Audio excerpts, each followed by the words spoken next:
Boşoğanık bolup ardı hıyala, nur saç arkadalı aydın ak yolu.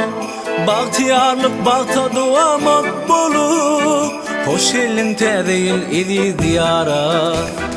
Bu te değil aydılmadı aydınlar, bakta duam bolup gelecek ay günler.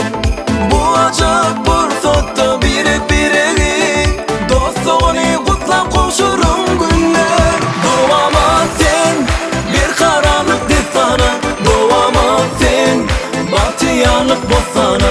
Hoş geldin sen, sabah geldin tedeyin, can vatanım evi Türkmeni sana. Doğama sen bir karanlık de sana, doğama sen bahtiyarlık bu sana.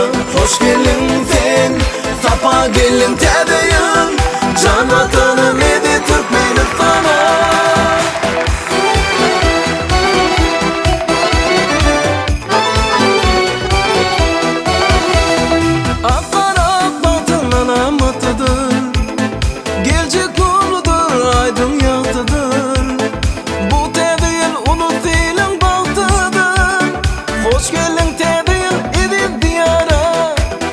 Bu değil aydılmadık aydınlar, bahtı doğan bulup gelecek ay günler.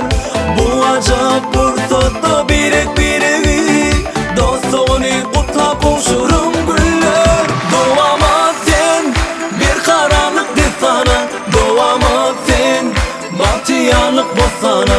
Hoş geldin sen, sabah geldin tedeyin,